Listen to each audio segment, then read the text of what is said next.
Isso aqui era a prova específica, né? No caso de língua portuguesa, e essa aqui era a prova de conhecimentos gerais. E nessa prova de conhecimentos gerais, ele tinha lá as duas questões dissertativas, tá? Então, vamos lá. Vamos dar uma olhada nessa prova aqui para vocês verem. Então, ele coloca assim: ele coloca um texto que a gente já vai ler, tá? E aí, a gente vai dar uma olhada no enunciado. Então, só para vocês verem aqui, ó, são de 10 a 18 linhas. Eu já vi de 10 a 20 linhas, né? Então, é uma média aí razoável, né? Aí, o enunciado é o seguinte: apresente suas considerações acerca de como aperfeiçoar os resultados obtidos nas duas situações, do ponto de vista da produção acadêmica e das práticas sociais. Então, vamos ver as situações que ele está falando aqui no texto. Então, ele fala assim: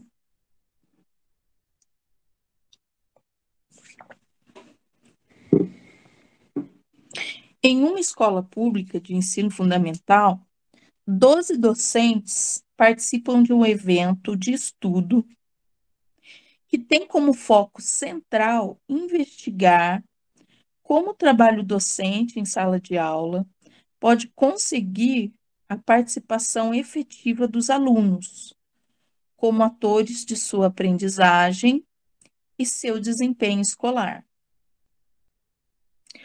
O docente que leciona no sexto ano do ensino fundamental e afirma que a sua sala de aula já consegue a participação ativa de cerca de 80% dos alunos. Porém, a turma está agitada, com dificuldades de atender às normas disciplinares e respeitar os colegas. Há ainda um número significativo de alunos que apresentam dificuldades na aprendizagem. Então, essa é a situação 1. Então, uma docente que trabalha no sexto ano afirma que a sua sala já participa de forma ativa né, das atividades, das aulas, ali cerca de 80% desses alunos, porém, a turma é agitada, tem dificuldade de entender as normas disciplinares, de respeitar os colegas, então a gente percebe que tem um problema de atitude, né? Atitudinal, que é ali o comportamento, a disciplina desses alunos. Há ainda um número significativo de alunos que apresentam dificuldades na aprendizagem. Então, será que justamente a dificuldade na aprendizagem não leva a essa indisciplina que acaba contagiando a sala? Vamos lá. Aí, no segundo caso, o docente X, que ministra aulas para o sétimo ano do ensino fundamental, revela que já está conseguindo a participação efetiva de 70% de seus alunos, ou seja, 10% a menos que o colega de cima, e que, para sua satisfação, os estudantes têm demonstrado maior compromisso com o estudo e com o coletivo da sala, o que tem contribuído para melhorar o desempenho acadêmico. Então, o que que a gente percebe aqui nesse enunciado, né? Aliás, nesse texto? Que, no caso desse docente X aqui, a situação que ele enfrenta, ela é oposta à situação do outro colega, né? Então, assim, ele tem uma participação menor, 10% menor que a do outro que tem 80%. Porém, os alunos, eles têm um maior compromisso com os estudos e com o coletivo da sala, que são justamente os problemas que o professor X lá, o professor anterior, né, número 1, tem. Então, lá o professor tem uma sala agitada, com alunos que não respeitam os colegas. E aqui ele já tem um compromisso com o estudo e com o coletivo, o que tem contribuído para melhorar o desempenho acadêmico. Então, eles colocam como uma consequência, né? Ou seja, uma sala que tem compromisso com o estudo e com o coletivo melhora o desempenho acadêmico, né? Então, uma coisa leva a outra. Essa é a ideia aqui, né? Aí ele fala: eis o desafio dos educadores, buscar uma prática educativa participativa, que é o que a gente estava falando agora mesmo, né? Sobre metodologias ativas, etc. É, apresente suas considerações acerca de como aperfeiçoar os resultados obtidos nas duas situações do ponto de vista da produção acadêmica e das práticas sociais.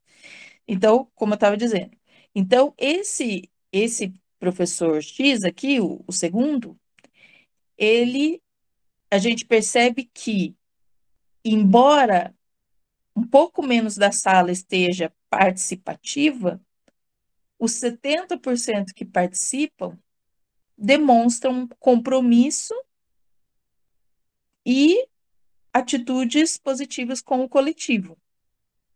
E isso ajuda a melhorar o desempenho, tá? Enquanto que o professor ele diz que 80% participa de sua aula, mas a turma é agitada, tem dificuldade de atender às normas disciplinares, de respeitar os colegas, e há ainda um número significativo de alunos que apresentam dificuldade de aprendizagem.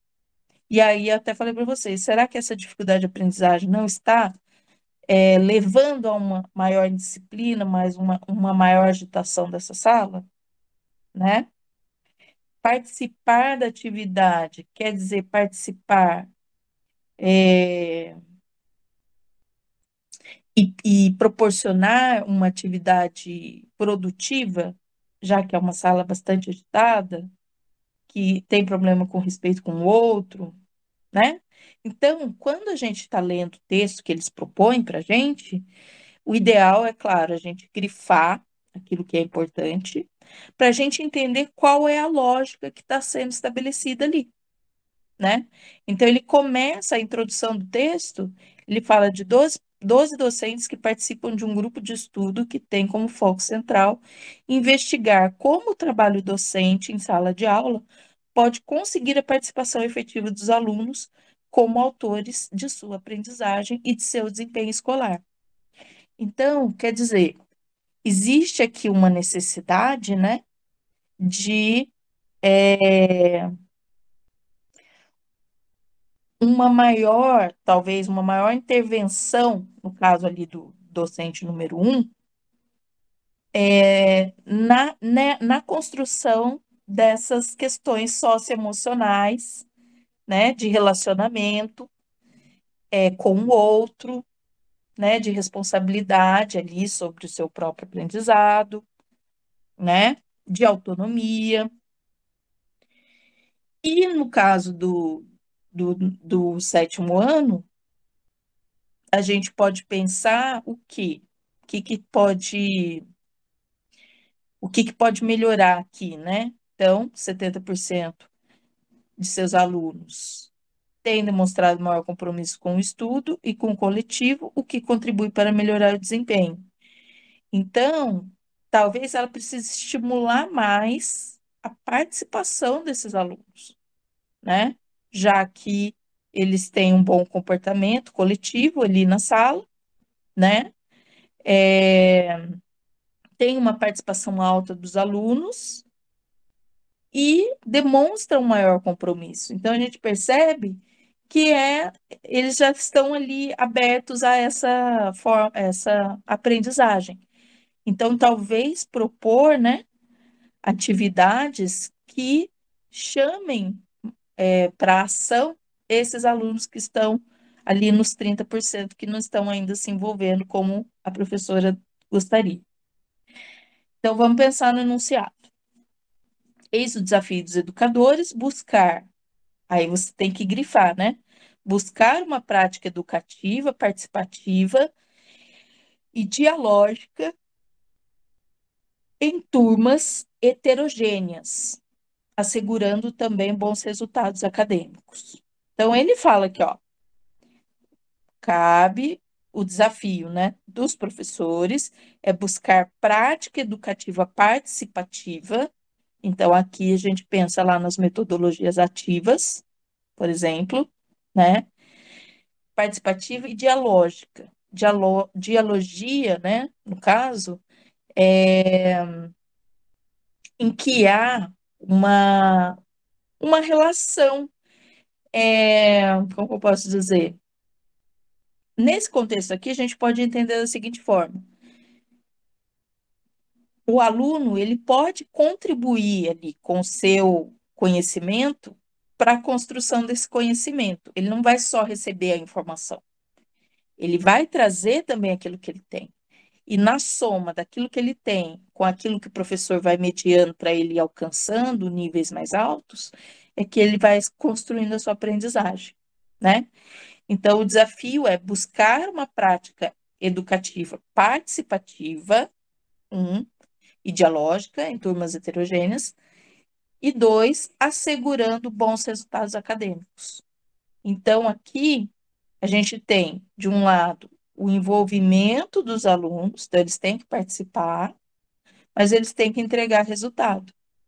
Então, lá no caso 1, os alunos participam, 80%, mas eles não estão entregando resultado. Por quê? Porque eles estão se perdendo na indisciplina. Enquanto que o de baixo, ele ainda não atingiu esse patamar de 80%, mas ele tem tudo para prosperar, né? Se o professor aplicar atividades que consigam engajar esses alunos, esses 10% aí, né? Então, a gente tem que pensar nisso na hora de ir para o enunciado e pensar o que a gente vai responder. Aí ele fala lá: apresente suas considerações acerca de como aperfeiçoar os resultados obtidos nas duas situações, do ponto de vista da produção acadêmica e das práticas sociais, né? Então, ponto de vista da produção acadêmica, são essas teorias que a gente tem estudado a respeito das metodologias de ensino, né? A gente pode entender dessa forma. E as práticas sociais, a gente pode entender, né? Como o nome já diz, né? Como as práticas, né? Aquilo que se faz socialmente, né? Então vamos lá. Então, essa é a questão número 1, que a gente já volta nela aqui. Você tem 18 linhas para responder.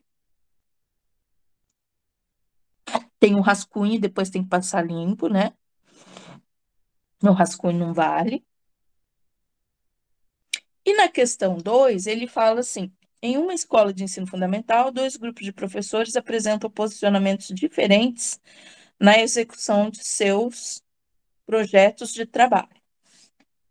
Aí depois a gente vai ler o texto, aí ele fala lá no enunciado: com base na leitura dessas situações, posicione-se em relação à conduta pedagógica desses professores, comparando a postura dos grupos A e B em relação aos seguintes aspectos: concepção pedagógica, procedimentos didáticos, compromisso com a educação participativa e aprendizagem significativa dos alunos, em que uma escola que tenha qualidade no ensino e na educação dos estudantes. Então, perceba que ele quer que você se posicione, então você vai ter que falar sobre isso, né? Qual é a sua perspectiva sobre isso ali, em relação à conduta dos professores, que a gente ainda vai ler, comparando essas duas posturas, A e B, em relação a esses aspectos. Então, você tem que falar um por um. Em relação à concepção pedagógica, A, blá, blá, blá, B, blá, blá, blá. Procedimentos didáticos, A, blá, blá, blá, B, blá, blá, blá. E assim por diante. Então, quando a gente está respondendo uma questão, seja ela dissertativa ou objetiva, é muito importante que a gente leia muito bem esse enunciado, faça lá as marcações para a gente não esquecer, né? Esses comandos ali que são dados, né? E as circunstâncias que marcam, né? Cada situação ali. E escreva levando em conta tudo o que a gente tem estudado sobre isso. Então, por exemplo, no caso da questão número 1, a gente vai responder aqui. Não tem como responder isso aqui sem falar de metodologias ativas, por exemplo. Não tem como. Então, ele quer que você use os conhecimentos que ele pediu para você lá no edital para responder essas questões. Então, as questões elas têm que ter embasamento teórico. Mesmo que você não cite nomes, né? Pode citar, né? No caso, você lembra de algum dos teóricos que a gente estudou, né? Aí você quer citar, então, segundo fulano, blá, blá, blá. Aí é uma coisa, né? Mas o importante é você embasar teoricamente, a partir de tudo isso que a gente estudou, mesmo que você não cite nomes, tá? Então, vamos lá, vamos lá.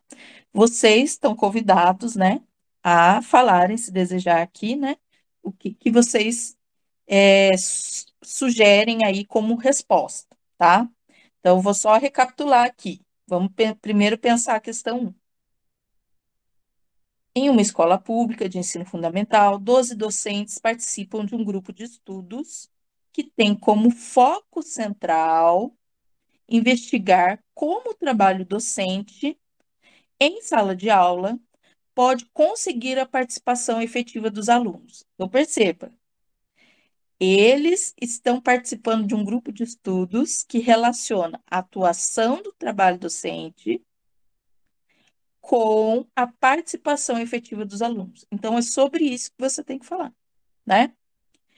Como autores de sua aprendizagem e de seu desempenho escolar. Aí você tem dois casos. Docente número 1, ele leciona no 6º ano, afirma que a sua sala de aula já consegue participação ativa de cerca de 80% dos alunos, porém a turma é agitada e tem dificuldade de seguir as normas disciplinares e respeitar os colegas. Além disso, tem um número significativo de alunos com dificuldades de aprendizagem. Então, esse aqui é o cenário do caos. Agora, o 2. Já o docente X, que ministra aulas para o 7º ano, revela que já está conseguindo participação efetiva de 70%. Os estudantes têm demonstrado maior compromisso com o estudo e com o coletivo da sala, o que contribui para um melhor desempenho acadêmico.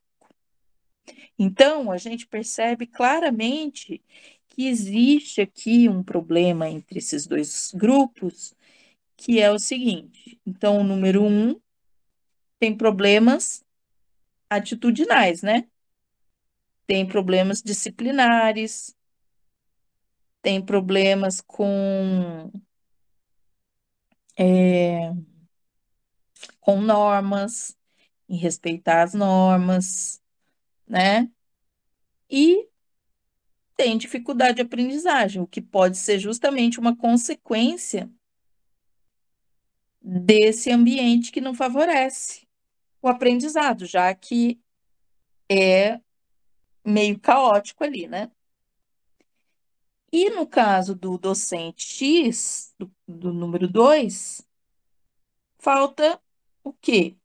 Um pouco mais de engajamento por parte dos alunos. Então, ele precisa engajar mais os alunos.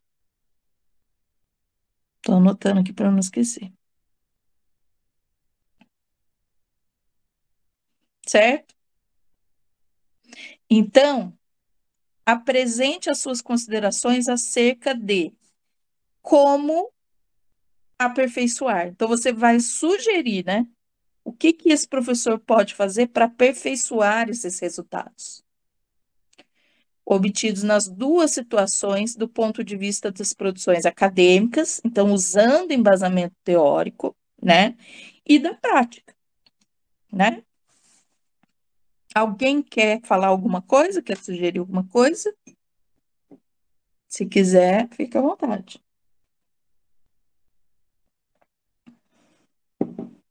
Então, vamos lá. Qualquer coisa vai. Oi? Pode falar, Nazaré, né? Isso. Oi, Então, Dani, Nazaré. pelo que eu vi aqui, se eu fosse responder, eu ia pegar exatamente essa proposta, que seria uma proposta boa para se escrever, né, sobre esse assunto. Porque eu penso assim, pelo que está escrito aqui, os 12 docentes que participam de um grupo de estudo, ele Uhum. tem um foco central de investigação. Pelo que eu vejo aqui, a primeira turma do sexto ano, ela tem um problema aqui que eles poderiam resolver ele com as metodologias ativas, é claro, mas para começar eles têm que resolver a solução do problema que é a socialização entre os alunos. Isso, Então, eu acredito que, para começar, teria que resolver essa questão primeiro, para depois resolver a questão da aprendizagem, que é a dificuldades na aprendizagem dos alunos. O que está atrapalhando exatamente a aprendizagem é exatamente a má disciplina, né? Entre os exatamente. colegas, que eles não Uhum. conseguem, entre eles, trabalhar esse assunto, né? Eles não conseguem Uhum. trabalhar nada entre eles, né? Então, eu acho assim, Exatamente. uma boa roda de conversa, agrupamentos, para poder resolver essa solução, para depois incluir as metodologias ativas para poder resolver o assunto da fala dele. Perfeito. Porque ele já tem, Isso ele tem mesmo. uma participação ótima, ele tem uma participação ótima de 80%, Uhum. enquanto que o outro tem uma sala sétimo ano, uma sala produtiva, mas menos participativa, né? Exatamente. Perfeito. Então, Perfeito. eu acho que os dois estão com o mesmo problema, que teria uma boa roda de conversa para solucionar o problema, tanto de um quanto do outro. O outro está numa vantagem de desenvolvimento de aprendizagem e o outro está com uma dificuldade. Mas as Uhum. duas dificuldades estão relacionadas com a turma, com a participação entre alunos, né? Entre a turma da sala, Uhum.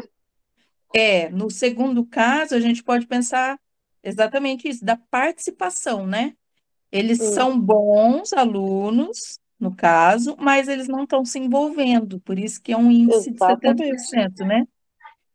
Isso E mesmo, Nazaré. Muito E bem. o do sexto ano é a mesma coisa. Eles são uma turma maior, então eles têm mais dificuldades, exatamente porque a turma deles tem uma participação maior, mas eles não estão chegando em resultado nenhum, porque eles têm Exatamente. um atrito de turma, né? Entre mesmo os colegas de Isso, sala. Então, eu acho exatamente. assim, eu não posso colocar a minha metodologia dentro de uma sala onde ela não vai produzir nada, né? Então, se eu colocar aí o desenvolvimento aí das metodologias ativas, não vai sair Uhum. resultado nenhum se antes eu não consertar essa parte de socialização e comportamental aí, né? Isso, perfeito, isso mesmo. E aí, vamos pensar aqui, gente, de tudo que a gente estudou aí, até mesmo que não era a bibliografia do Estado, né? Vamos pensar lá atrás, naquilo que a gente estudou para a prefeitura mesmo. Teve uma aula que a gente falou, por exemplo, de conflito, mediação de conflitos, né? Seria uma boa perspectiva teórica para a gente desenvolver, no caso, a nossa sugestão em relação ao caso número um desses alunos indisciplinados, né? Então, se a gente parar para lembrar, né, dessa teoria, desse livro, dessa discussão que a gente fez, ele falava o quê? Qual é a principal origem dos conflitos? As diferenças, né? Então, é, a dificuldade de lidar com aquele que é diferente faz com que haja diferentes tipos de conflitos. Então, se a gente for pensar nisso, né? Nessa questão teórica aí desse. Ai, gente, tô fugindo a palavra. Nessa questão que eu tô falando dessa obra que a gente estudou sobre gestão de conflitos, né? Então, pensando nisso que a Nazaré falou, a gente poderia propor, né? Porque ele fala aqui, ó, apresente suas considerações acerca de como aperfeiçoar. Então, você tem 18 linhas, no mínimo 10 e no máximo 18. Então, tem que ter esse cuidado também, né? Para se planejar, para não exceder a quantidade de linhas e acabar não falando o que precisava. Então, se a gente for pensar em termos de estrutura, a gente tem que pensar o quê? Eu tenho que contemplar tudo que é necessário nessa resposta. Então, primeiro, o que que você vai fazer? Você vai fazer uma breve análise do fato que está ocorrendo na turma um, né? Então, você pode falar, por exemplo, né? É, o problema enfrentado pela turma do sexto ano é de ordem disciplinar, é de ordem atitudinal, uma vez que, embora grande parte dos alunos participem das aulas, eles apresentam dificuldades na aprendizagem, o que possivelmente é resultado da, eh, da dificuldade de respeitar as normas e de respeitar os colegas. Então, o que que você fez? Você fez um resumo, uma síntese analítica da análise do caso, tá? E aí ele pede também, ó. Então, é importante você grifar o comando, né? Então, ele fala: apresente suas considerações acerca de como. Então, primeiro você analisou o caso, né? E agora você vem com as suas considerações acerca de como buscar desculpa, de como aperfeiçoar os resultados nas duas situações. Então, por exemplo, o que a Nazaré falou, né? Por exemplo, que a gente pode usar é, primeiro, o sexto ano vai precisar resolver essa questão da indisciplina. E depois buscar, né, a partir dessas metodologias ativas, um engajamento desses alunos. Então, você pode ir lá falar de que forma. Então, começou fazendo uma síntese, beleza. Aí você pode vir, porque ele fala, olha só, do ponto de vista da produção acadêmica. Então, ele quer que você tenha um embasamento teórico. É o que eu disse, mesmo que você não cite nomes. Mas a bibliografia, ela te ofereceu subsídios para responder isso aqui. Então, você não só pode, como deve usar esses conhecimentos. Então, você pode, por exemplo, né, pensando nessa obra sobre os conflitos que a gente estudou. Então, você poderia falar o quê? É, dentre os principais motivos que levam aos desentendimentos entre alunos e professores na escola, está a dificuldade de lidar com as diferenças. Então, é importante que o professor proponha atividades em que ele vá gerir esses conflitos de forma a desfazê-los, né? Então, aí você pode propor uma roda de conversa, né? Atividades de restauração ali desses relacionamentos entre eles, né? Trabalhar com a ideia da comunicação não violenta, né? Não sei se vocês já ouviram falar sobre isso, mas é algo muito interessante. que as escolas sempre estão abordando essas questões com o professor, né, nas formações, que é você resolver conflitos, não criando mais conflito a partir da sua fala, né? Mas a sua fala, ela acolher e orientar, e não acusar, né? Então, é interessante. Então, se você tem esse conhecimento, você pode falar sobre isso, né? As próprias práticas que vocês usam na escola, nesses contextos, né? Eu lembro que a gente fazia uma roda de conversa em que só podia falar quem tivesse com o objeto na mão, né? Que chamava de objeto de fala. E aí a gente fazia uma DR na sala de aula com os alunos, né? E cada um expunha ali o seu ponto de vista sobre os problemas da sala, né? Então, o professor ia orientando a conversa inicialmente, né? Porque muitas vezes eles não querem falar, e aí você começa levantando a bola, né? Gente, a nossa sala está enfrentando tais e tais problemas. Por que que vocês acham que está acontecendo? Aí só pode falar quem está com o objeto da fala, para que eles aprendam um momento de falar, um momento de ouvir, assim por diante, né? Enfim, então, o que que eu quero que vocês percebam aqui? É qual estratégia que a gente vai adotar para responder essa questão, né? Então, quais são os aspectos teóricos que a gente pode trazer aqui, por exemplo, para resolver essa questão? Então, tem essa questão da gestão de conflitos, tem essa questão da comunicação não violenta, tem essa questão da inteligência socioemocional, né? Que a educação integral prevê. Então, tudo isso que você lembrar, que você souber, você seleciona, né? Porque não dá para falar de tudo, porque senão quem fala de tudo não fala de nada. Então, você vai fazer o quê?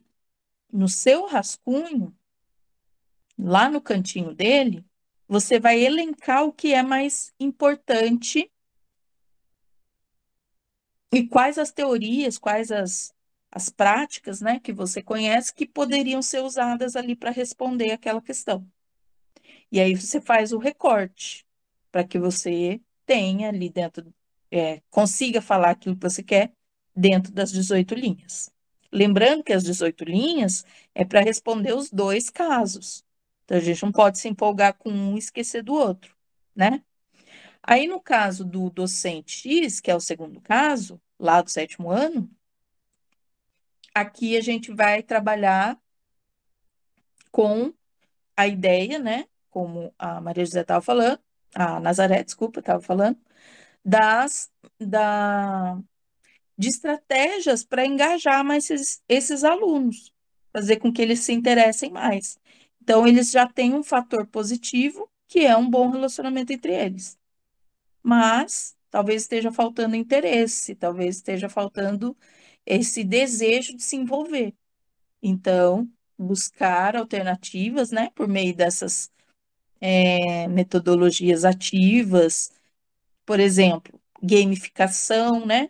Então, você usar ali os jogos para trabalhar as disciplinas, né? E assim se tornar aquilo mais interessante. É, se utilizar de diferentes linguagens para abordar aquele conteúdo, né? Então, se eu sou professora de português, estou trabalhando, sei lá, conto, eu posso não só fazer o conto, né? O texto escrito, que ele é fundamental também, não pode ser ignorado, mas também posso propor fazer uma releitura, por exemplo, de um conto, mas a partir de uma narrativa digital, igual a gente estava vendo ontem, né? Então, usar vídeo, usar narração, por exemplo, né? Então, assim, propor atividades que sejam interessantes para tentar engajar esses alunos que estão desinteressados. Então, isso seria uma possibilidade para responder a questão 2, o caso 2, né?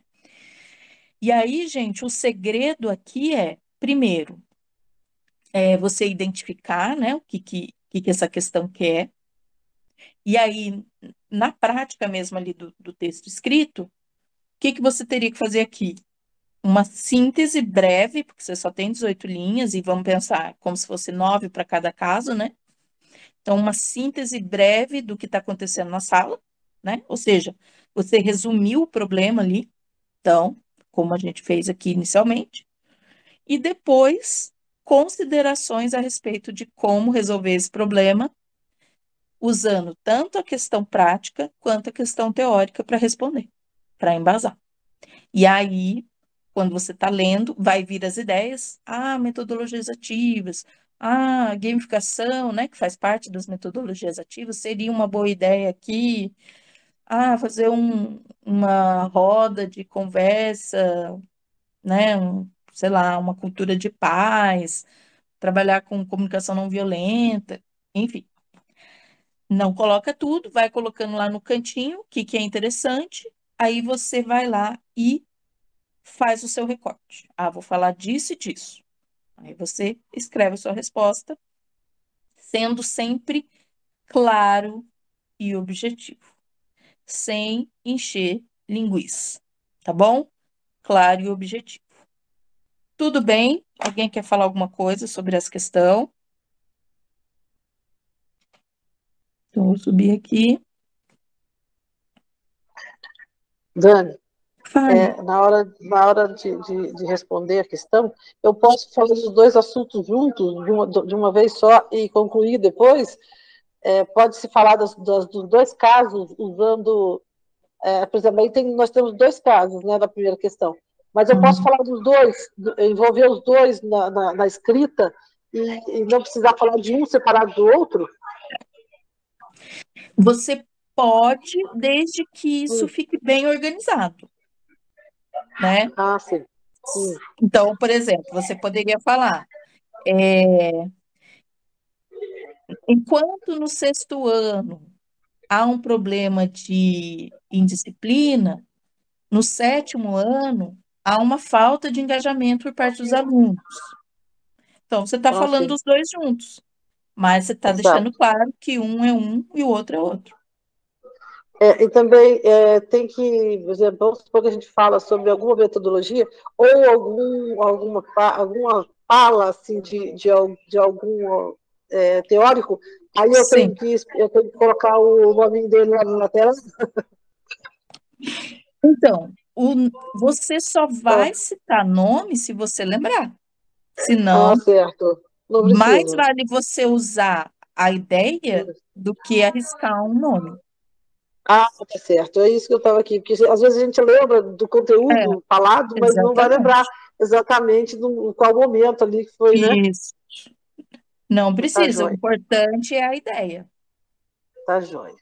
tá bom? Tá, obrigada. Maravilha. Vamos ver então essa segunda questão. Então, aqui na segunda questão, ele fala assim: em uma escola de ensino fundamental, dois grupos de professores apresentam posicionamentos diferentes na execução de seus projetos de trabalho. Aí a gente vai relembrar o enunciado para já ler o texto sabendo o que a gente quer. Então, ele fala: com base na leitura dessas situações, posicione-se em relação à conduta pedagógica. Então, são aquelas coisas que você grifa, né? Posicione-se em relação à conduta pedagógica desses professores, comparando a postura dos grupos A e B. Aí também grifa. Olha tudo que você tem que fazer. Então, você vai se posicionar em relação à conduta pedagógica desses professores. Dois, comparando a postura dos grupos A e B em relação aos seguintes aspectos. Daí você vai fazer um por um. A forma como você vai organizar isso pode ser dentro de um texto corrido mesmo, né? Então, em relação à concepção pedagógica, blá, blá, blá. Já os procedimentos didáticos, blá, blá, blá. Tudo bem? Então, você vai citar esses aspectos, né? Você tem que nominalmente colocar, né? Concepção pedagógica, procedimento didático, mas lembrando em fazer um texto bem escrito, porque ele também está avaliando suas habilidades de leitura, escrita, norma culta, etc. Então, tenha esse cuidado, né? De não ficar repetindo palavras, né? De tomar cuidado na hora da revisão, né? Por isso que é bom sempre fazer o rascunho primeiro, aí dar aquela revisada para ver se tá faltando algum acento, alguma vírgula, alguma palavra que está escrita errada. Não fazer direto a caneta, né? Na folha oficial. Então, faça o rascunho, porque ali você organiza a ordem das ideias, beleza? Então, vamos lá. Então, em uma escola de ensino fundamental, dois grupos de professores apresentam posicionamentos diferentes na execução de seus projetos de trabalho. O grupo A, aí você vai grifando, né? O grupo A, ao iniciar o trabalho com um conceito, ideia importante no processo ensino-aprendizagem de sua área de conhecimento, aplica um exercício diagnóstico para levantar o conhecimento prévio dos alunos em relação ao conceito, ideia que será trabalhado. Interpreta os resultados do exercício. Planeja intervenções de acordo com as necessidades dos alunos, como o grau de construção conceitual dos diferentes grupos, os diferentes raciocínios, os tipos de erros e outros, bem como intervenções gerais, como exposições, projetos de trabalhos, exercícios para aprofundar a construção conceitual, exercícios avaliativos e outros procedimentos necessários. Então, esse grupo A tá belezinha. Ele está fazendo tudo aquilo que é o ideal fazer, né? Em relação à ideia de construir o pensamento, aliás, construir a aprendizagem, né? Se utilizando de uma avaliação. Aí entra aquela história da avaliação que a gente já estudou. A avaliação, ela não deve ser um instrumento de punição. A avaliação, ela tem que ser um instrumento que vai alavancar a aprendizagem dos alunos a partir do resultado dela. Então, o resultado da avaliação não deve ser só a nota, deve ser a análise que a gente faz dela e, a partir dessa análise, cria intervenções, né? A partir de novos exercícios, a partir de novas leituras, de novas discussões, de retomada de conceitos que já foram trabalhados e assim por diante. Isso é o ideal, né? Beleza, grupo A. Agora o grupo B. O grupo B, ao iniciar o trabalho com um conceito, ideia importante no processo ensino-aprendizagem de sua área do conhecimento, declara para a classe que vai trabalhar considerando o ano escolar em que os alunos se encontram, independente do que já deveriam ter estudado sobre o assunto. Expõe o assunto, solicita que abram um livro didático e leiam o capítulo X e respondam aos exercícios do livro.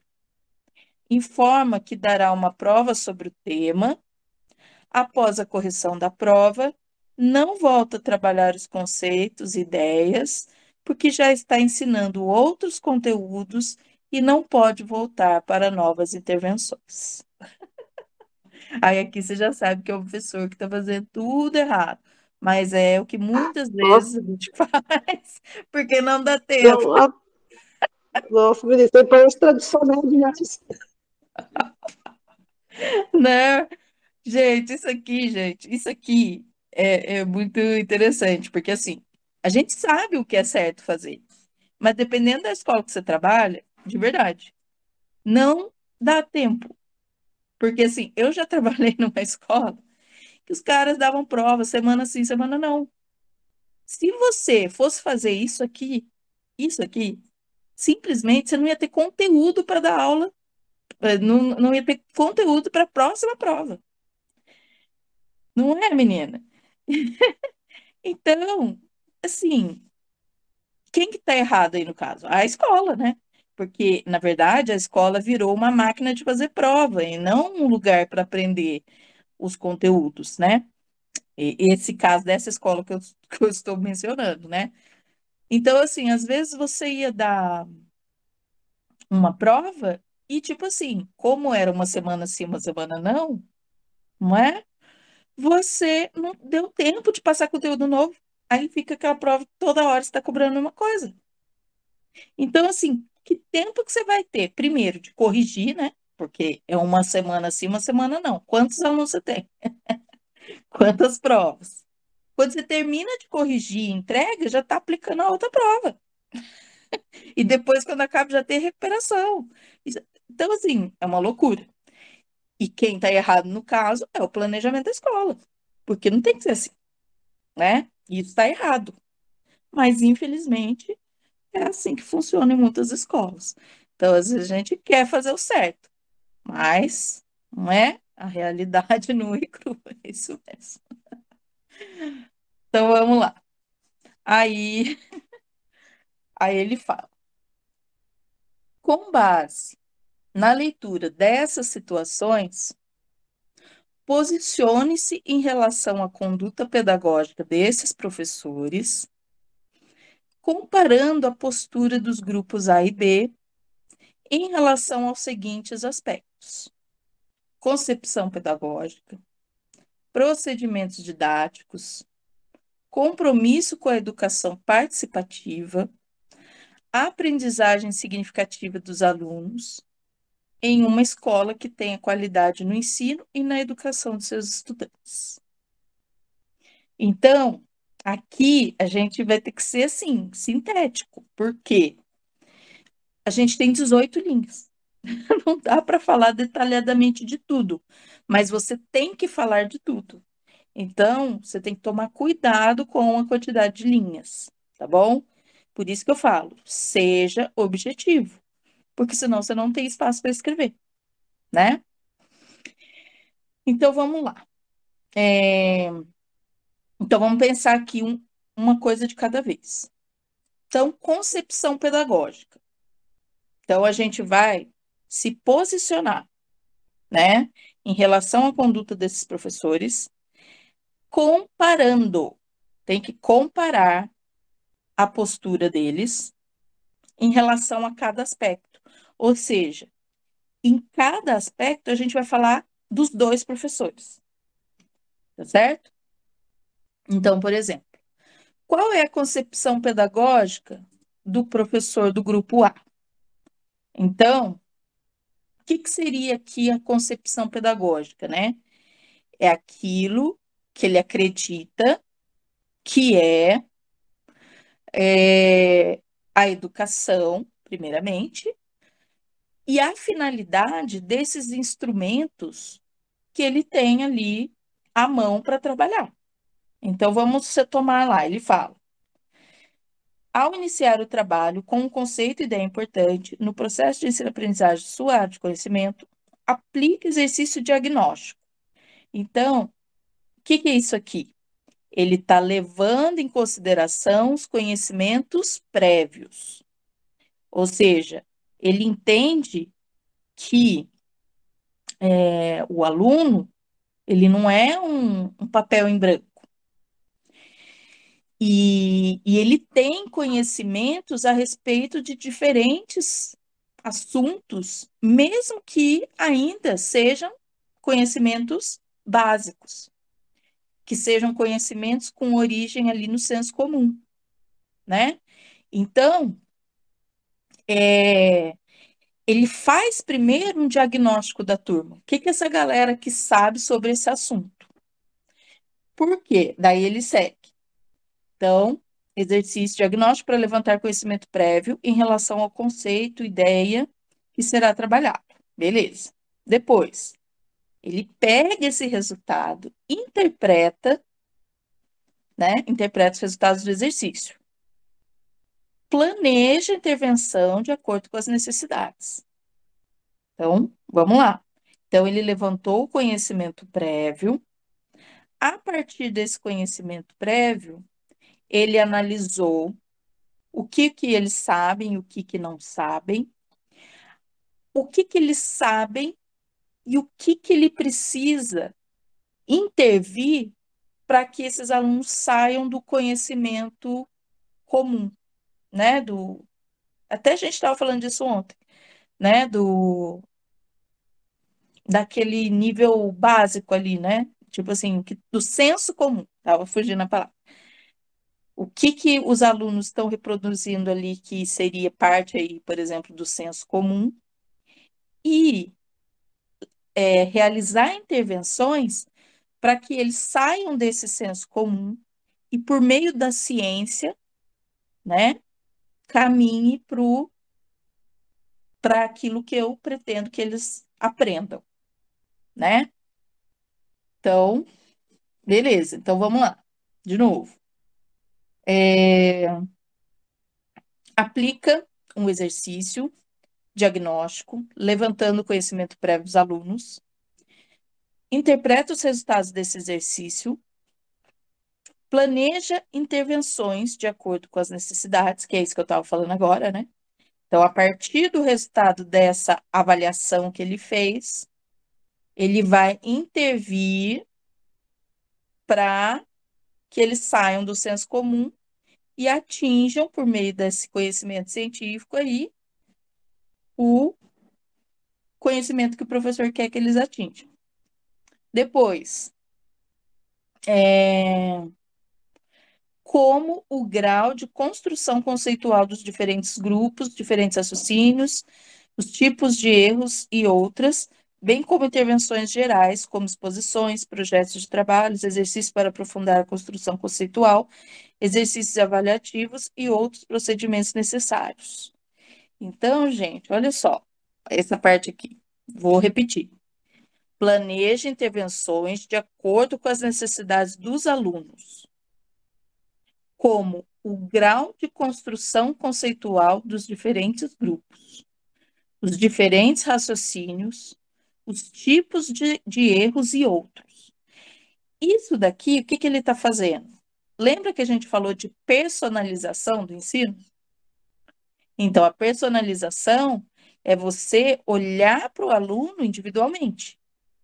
Então, assim, eu fiz um exercício e eu mapeei que um grupo está num determinado lugar do pensamento, o outro está um pouco menos adiantado, o outro está bem distante. Então, eu não posso, tipo assim, então eu vou falar ali, beleza. Não, eu vou levar em consideração todas essas diferenças para conseguir atingir a todos. Então, aqui ele está fazendo essa ideia de personalização, né? Atendendo às diferentes necessidades. E para isso, né, ele vai usar diferentes atividades, exposições, projetos de trabalhos, exercícios para aprofundar a construção conceitual, exercícios avaliativos e outros procedimentos necessários. Então, resumindo, o que a gente pode falar desse professor? Então, a concepção pedagógica. Então, primeiramente, a gente pode dizer que ele considera que o aluno que ele deve se utilizar dos conhecimentos prévios desses alunos, afinal de contas, eles constroem o conhecimento junto com o professor, né?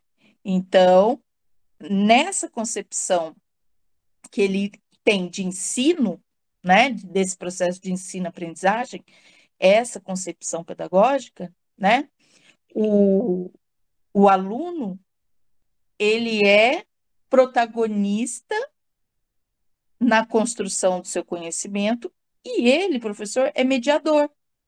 Por isso que ele avalia o conhecimento prévio do aluno, e vai mediar a construção de um conhecimento mais elevado. Ele media, mas quem está agindo é o aluno. Então, a gente pode dizer que a concepção pedagógica dele é a de que o aluno é agente junto, né, de agir, agente desse processo de aprendizagem, e o professor é,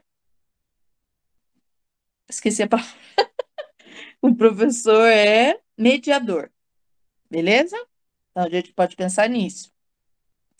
Procedimentos didáticos. Ele busca, primeiro, ele entende que a avaliação não é instrumento de punição, mas sim é um instrumento de, o nome já diz, avaliação da aprendizagem, né? Então, ele vai diagnosticar a partir da avaliação. E a partir do diagnóstico, ele vai intervir, né? Então, a gente pode pensar isso, que os procedimentos dele didáticos envolvem uma avaliação que tem o objetivo de diagnosticar e servir como elemento para intervenção, né? A gente pode falar da personalização do ensino, uma vez que ele busca diferentes estratégias para atingir os diferentes graus de conhecimento dos alunos, beleza? Depois a gente pode falar lá, compromisso com a educação participativa. Ele tem total compromisso com a participação, com a educação participativa, uma vez que ele envolve os alunos como protagonistas do seu aprendizado. Aprendizagem significativa dos alunos. Ele busca significado nesses aprendizados, primeiramente porque ele leva em conta o que o aluno sabe. Então, ele primeiro descobre qual é o conhecimento prévio, né? E busca diferentes estratégias para que esses alunos alcancem aquilo que ele tem como objetivo final, né? Basicamente isso. Quem quer falar, pode falar. Fica à vontade. Não sei se alguém quer falar, que às vezes apertou sem querer. Então tá. Eu vou falar aqui rapidinho do B. Gente, mas essa questão, por que que ela é difícil? Ela é difícil, na verdade, de você conseguir sintetizar tudo isso aqui em tão pouco espaço, porque tem muita coisa para falar. Então, você tem que ser muito sintético, ao mesmo tempo que você não pode deixar de falar de nenhum aspecto, tá? Bom, aí no caso do professor do grupo B, concepção pedagógica. Então, vamos lá. Ao iniciar o trabalho com conceito, ideia importante no processo de ensino-aprendizagem de sua área de conhecimento, declara para a classe que vai trabalhar considerando o ano escolar em que os alunos se encontram, independente do que já deveriam ter estudado sobre o assunto. Então, na verdade, ele não está considerando o aluno nesse processo de aprendizagem.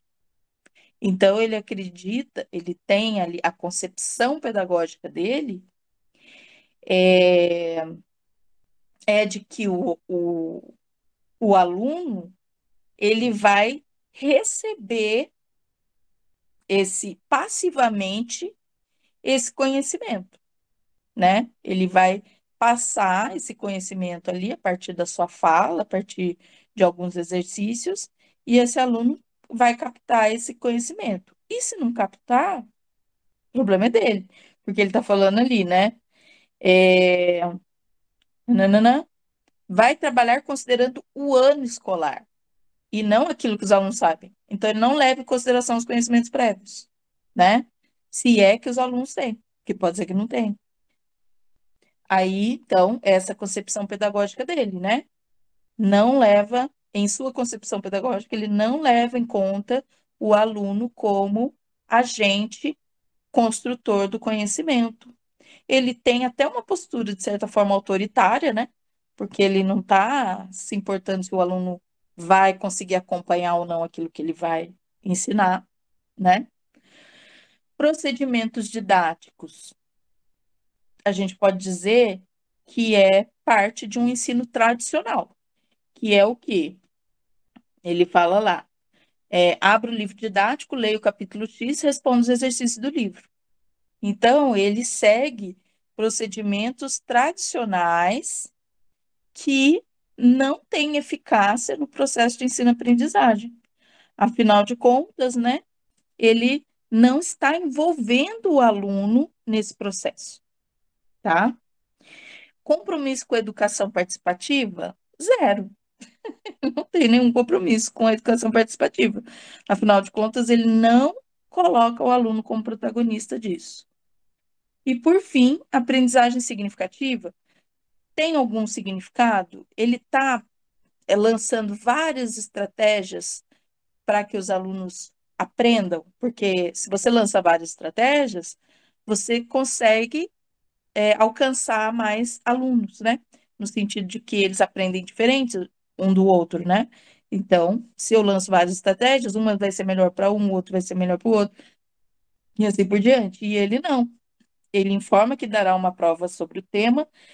Após a correção, não volta a trabalhar os conceitos, porque já está ensinando outros conteúdos e pode voltar, e não pode voltar para novas intervenções. Então, ele não tem compromisso, né, com a educação participativa e, ao mesmo tempo, ele não proporciona uma aprendizagem significativa, né? É apenas uma aprendizagem mecânica que certamente não vai atingir os alunos, né? Então, quem não sabe vai continuar não sabendo e ele não vai voltar nesse assunto, então não dá para recuperar e etc. Beleza? Dani, Oi. nesse caso, é, teria que ser um texto corrido ou eu poderia responder da forma, por exemplo, concepção pedagógica, grupo A, blá, blá, Uhum, blá, grupo B, blá, blá, blá. uhum, Procedimento didático, grupo A, blá, blá, blá, grupo B, blá, blá, blá. uhum. Poderia ser assim ou tem que ser um texto corrido mesmo? Então, até poderia ser assim, desde que você fizesse o que ele pede, no sentido de comparar, né? Que assim, eu acabei fazendo assim, falando um por um, para ficar mais fácil, mais rápido aqui para gente, mas na hora de escrever, eu teria que estar comparando. Então, eu poderia fazer por tópico, assim, como você falou, mas na hora de falar A e B, eu faria uma comparação entre eles, Sim, né? faria uma Então, conexão, né? isso, Mas daria exatamente. para fazer Mas pelo tópico. poderia fazer. Entendi. Porque ele não pede, ele não especifica a forma como ele quer que você escreva. Então, você pode fazer. Porque ele só fala, com base na leitura, posicione-se em relação à conduta, comparando a postura em relação aos seguintes aspectos em uma escola, com qualidade, blá, blá, blá. Mas ele não fala que tem que ser, por exemplo, por meio de um texto dissertativo argumentativo, em prosa. Não, ele não fala, então Sim, não teria problema. esse meu questionamento é porque Isso, realmente é uma questão que daria aí, pelo menos, no mínimo, umas 3 folhas, eu respondendo. exatamente. Eu E, também.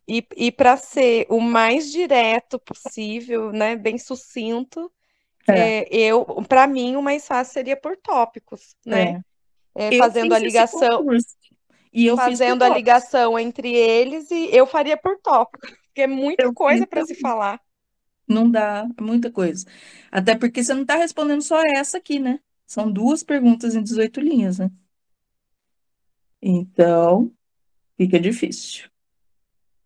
Muito bem. Obrigada pela contribuição.